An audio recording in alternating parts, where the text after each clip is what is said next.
Olá pessoal, tudo bem com vocês? Educador Wesley aqui com mais um Happy Hour com o Educador Wesley. E hoje, com uma novidade, hoje gravando em pé, né, uma mudancinha de posição só. É o mesmo cenário, é o mesmo quarto, é o mesmo cômodo, o mesmo banco, a mesma praça. Agora eu fui para uma referência muito antiga, os professores mais jovens não vão conhecer. Mas tudo bem. O fato é que hoje nós vamos continuar com o nosso trabalho de toda sexta-feira, né, essa reflexão, esse bate-papo gostoso que a gente vem fazendo, não é? E antes da gente começar, se você está gostando, né, se está sendo relevante para você de alguma maneira, curta, compartilhe, converse com seus amigos, mande aí para as pessoas que você conhece, sejam professores de inglês ou não, de repente, a reflexão que eu trouxe serve, não é mesmo, para professores de outras disciplinas ou para pessoas que lidam com o público, por que não? Não é o que eu vou falar hoje, ele atende também, por exemplo, não apenas nós, educadores, mas também pessoas que trabalham com o público. E o título do episódio de hoje, que é o Roger That, né, que é uma pergunta que você faz em inglês para verificar a compreensão de que a pessoa entendeu aquele pedido, aquela ordem, aquele comando que você falou, não é mesmo? Então eu quero falar hoje o tópico realmente da nossa reflexão, do nosso bate-papo de hoje é compreensão. E eu quero abordar a compreensão em dois momentos. O primeiro momento é assim, né? Nossa, eu expliquei para o meu aluno, eu expliquei para minha esposa, eu expliquei para o meu filho, ele entendeu tudo errado, não é?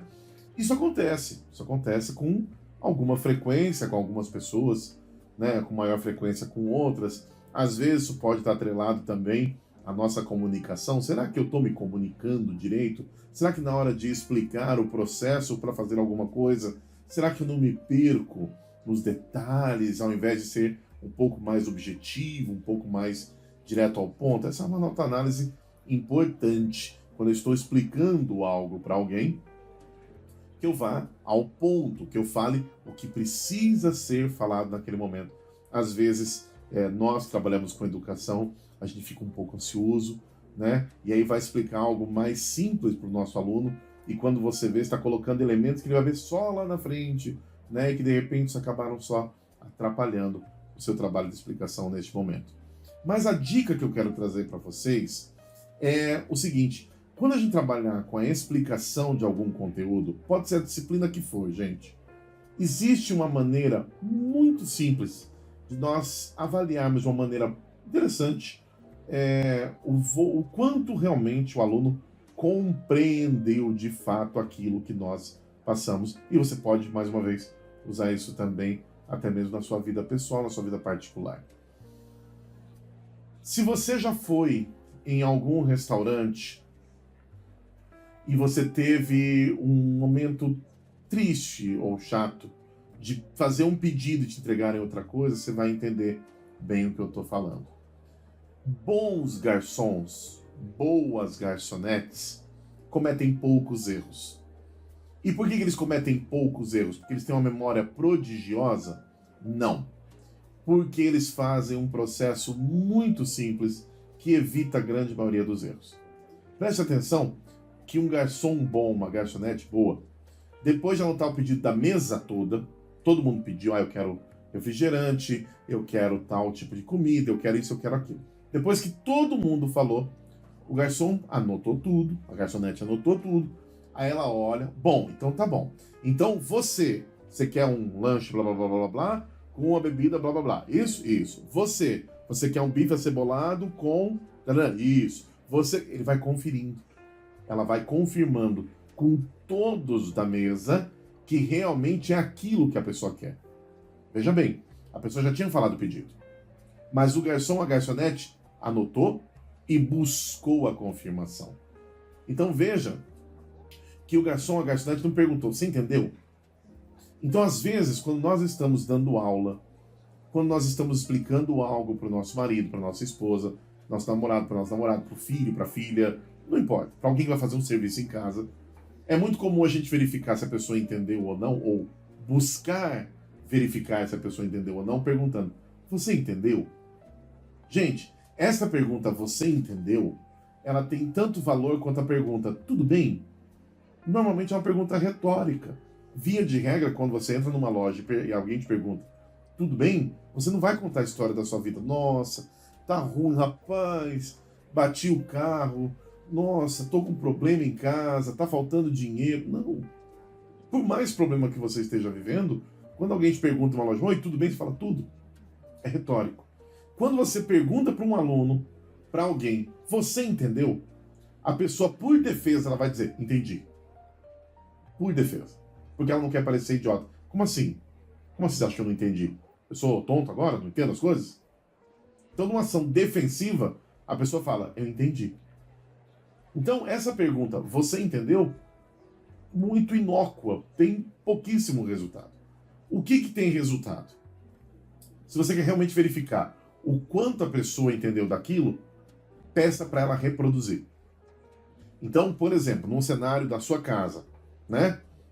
Você pediu para o seu filho fazer alguma coisa, né? Um dever de casa, uma atividade, não importa. Se você quer verificar se seu filho ou sua filha entendeu, tá bom. Então conta para mim o que eu pedi para você e conta para mim o que é para fazer. E aí deixa ele ou ela falar do jeito dele, do jeito dela. Mas você vai poder avaliar se realmente a pessoa entendeu ou não. Na sala de aula a mesma coisa, não é? Então, ao invés de perguntar, você entendeu? Gente, o que eu estou definindo aqui? Conta para mim. Alguém vai falar. E aí alguém vai ajudar. E assim a coisa vai crescendo. E aí eles vão se sentir menos julgados, né? Do que você entendeu, eu não sou idiota, é lógico que eu entendi. Quando você pergunta ou pede para que a pessoa repita para você, não é? Você dá oportunidade para que ela realmente mostre que ela entendeu. Ok? É lógico que tudo isso depende de um clima, né, bem construído, de um relacionamento bem construído, para que ninguém se sinta constrangido, isso é óbvio, né? Talvez não precisasse nem falar, mas precisa, né? Eu falei já num vídeo, vou falar mais uma vez, nada é óbvio, importante sim a gente construir um clima positivo em sala de aula, para que você possa fazer esse tipo de pergunta, não é? A gente pode depois fazer uma aula sobre isso, uma aula é uma coisa forte, né? A gente pode fazer uma reflexão sobre isso, tipos de pergunta, não é? Tipos de perguntas abertas, perguntas fechadas, que vão levar a resultados dependendo daquilo que eu quero.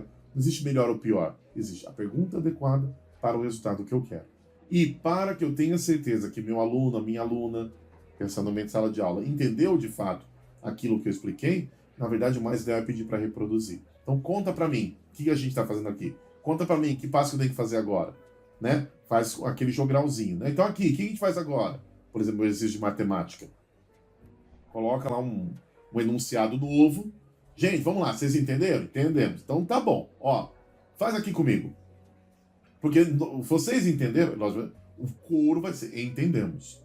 E aí você fala, bom, então tá bom, faz aqui comigo. O que eu tenho que fazer agora?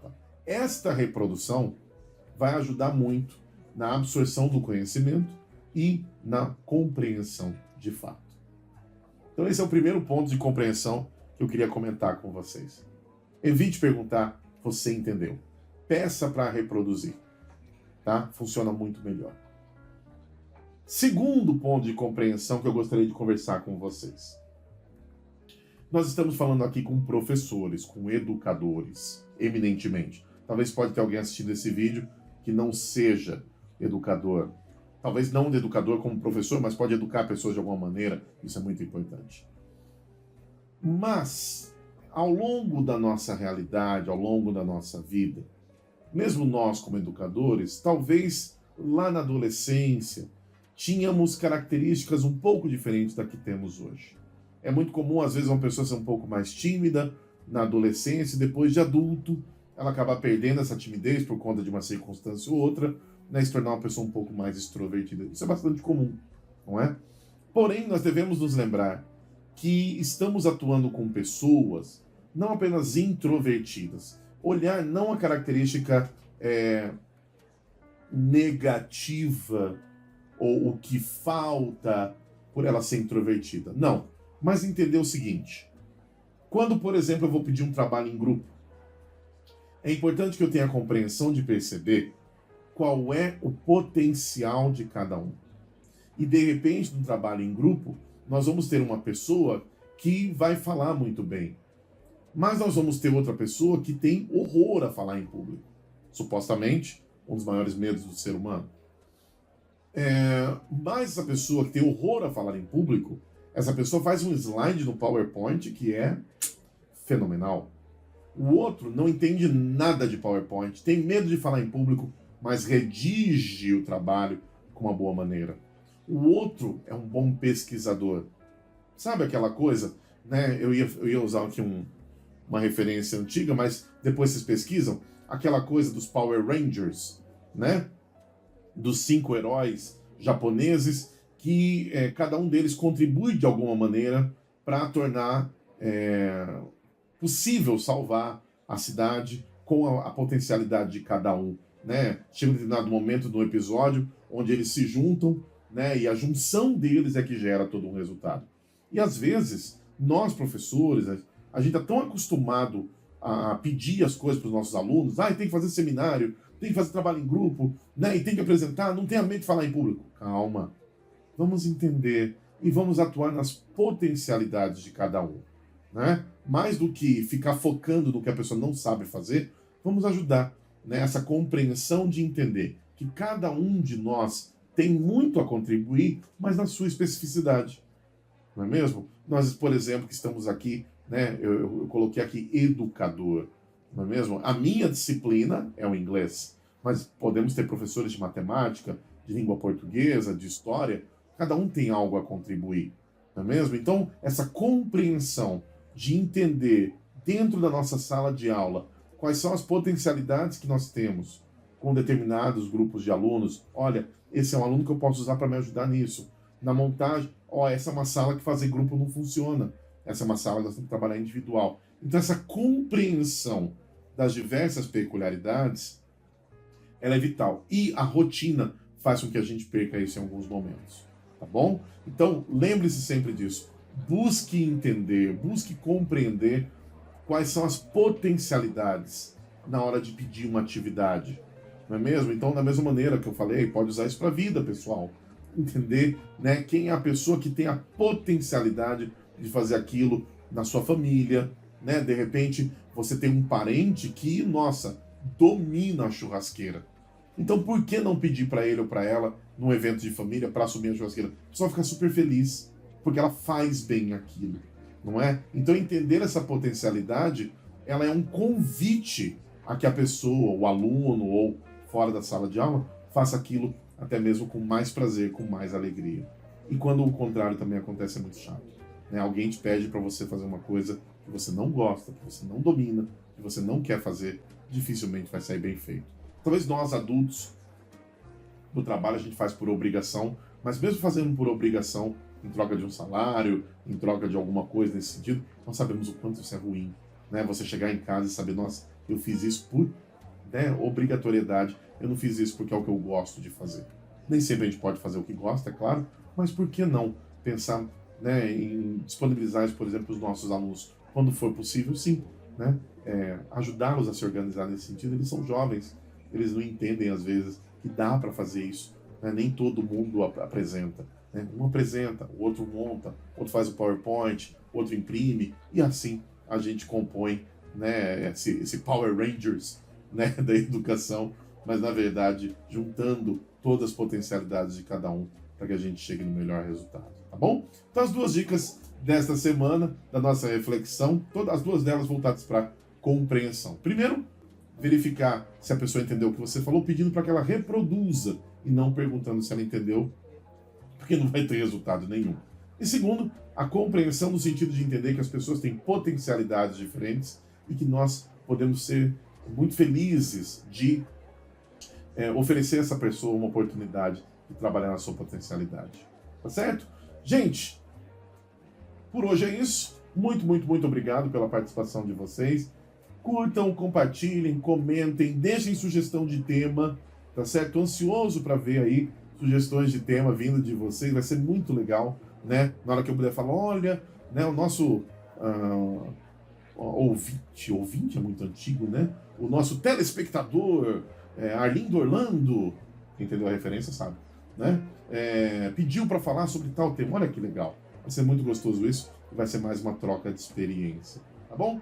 Gente, um forte abraço. Até a próxima semana com mais uma reflexão no Happy Hour com o Educador Wesley.